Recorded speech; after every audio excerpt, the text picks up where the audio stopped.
One day, a friend invites his best buddy over for lunch. The friend's wife, being the amazing cook she is, prepares an absolutely sumptuous meal. It's a feast fit for royalty, and everything from the appetizers to the dessert is cooked to perfection. As they're enjoying the meal, the best friend can't help but notice something curious. Throughout the entire lunch, the host is constantly showering his wife with affectionate nicknames. "Oh, my sweetie, could you pass the salt?" "Darling, this dessert is incredible." "Honey, you've outdone yourself with this meal." The best friend watches in awe as the host continues to dote on his wife with these loving terms, with a sense of admiration and affection. It's all very touching and heartwarming. After the meal, as they're sitting back and relaxing, the best friend finally turns to his host and says, "You know, I have to say, I'm really impressed. You clearly love your wife so much. You're always interacting with her so lovingly. It's really beautiful to see." To this, he replied, "You idiot, what nonsense are you talking? I forgot her name 2 years ago." There was a man whose wife was always looking for ways to save money. She used coupons, barely ran the AC, and was always finding ways to cut corners. One of her quirks was avoiding using the car to save on gas, tires, brakes, you name it. Her frugality sometimes drove her husband a little crazy.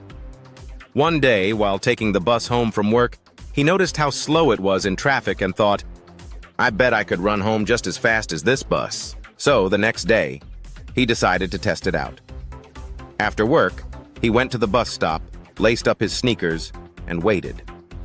As soon as he saw the bus coming, he took off running. He ran the entire route, and sure enough, he got home even earlier than usual. Excited, he burst through the door and said, "Honey, guess what? I saved us $2 by running home instead of taking the bus." She looked at him thoughtfully for a moment, then said, "That's great. Next time you could save us $20 if you run beside a taxi." A wife was making a breakfast of fried eggs for her husband. Suddenly, her husband burst into the kitchen. "Careful!" he said. "Careful! Put in some more butter! Oh my gosh, you're cooking too many at once! Too many! Turn them now! We need more butter! Oh my gosh, where are we going to get more butter? They're going to stick! Careful! Careful! I said be careful! You never listen to me when you're cooking! Never! Turn them! Hurry up!" "Are you crazy? Have you lost your mind? Don't forget to salt them. You know you always forget to salt them. Use the salt, use the salt, the salt!" The wife stared at him. "What in the world is wrong with you? You think I don't know how to fry a couple of eggs?" The husband calmly replied, "I just wanted to show you what it feels like when I'm driving." Abdul was going through a bit of a rough patch in his marriage, so after work, he decided to pay his imam a visit. He said, "I have been going through some problems with my wife. She seems like she is always angry at me. What do I do?" The imam replied, "You should spend more time with your wife, appreciate her role in your life, maybe praise her cooking once in a while." Satisfied with the advice, Abdul goes back home and his wife has set the dinner table. As he's having dinner, he says, "Darling, the food is very good today." To his surprise, his wife is upset with that and she says, 21 years we've been married to each other and you've never appreciated my cooking. The one day I get food from the neighbors, you like it?" One winter morning during breakfast, a husband and wife in northern Minnesota were listening to the radio. They heard the announcer say, "We are going to have 8 to 10 inches of snow today. You must park your car on the even-numbered side of the street so the snowplows can get through." So the good wife went out and moved her car. A week later, while they are eating breakfast again, the radio announcer said, "We are expecting 10 to 12 inches of snow today. You must park your car on the odd-numbered side of the street so the snowplows can get through."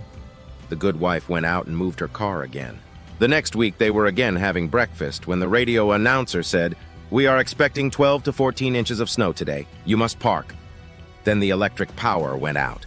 The good wife was very upset, and with a worried look on her face, she said, "Honey, I don't know what to do. Which side of the street do I need to park on so the snowplows can get through?" With the love and understanding in his voice that all men who are married to blondes exhibit, the husband replied, "Why don't you just leave it in the garage this time?" A woman, cranky because her husband was late coming home again, decided to leave a note saying, "I've had enough and have left you. Don't bother coming after me." Then she hid under the bed to see his reaction. After a short while, the husband comes home and she could hear him in the kitchen before he comes into the bedroom. She could see him walk towards the dresser and pick up the note. After a few minutes, he wrote something on it before picking up the phone and calling someone. "She's finally gone.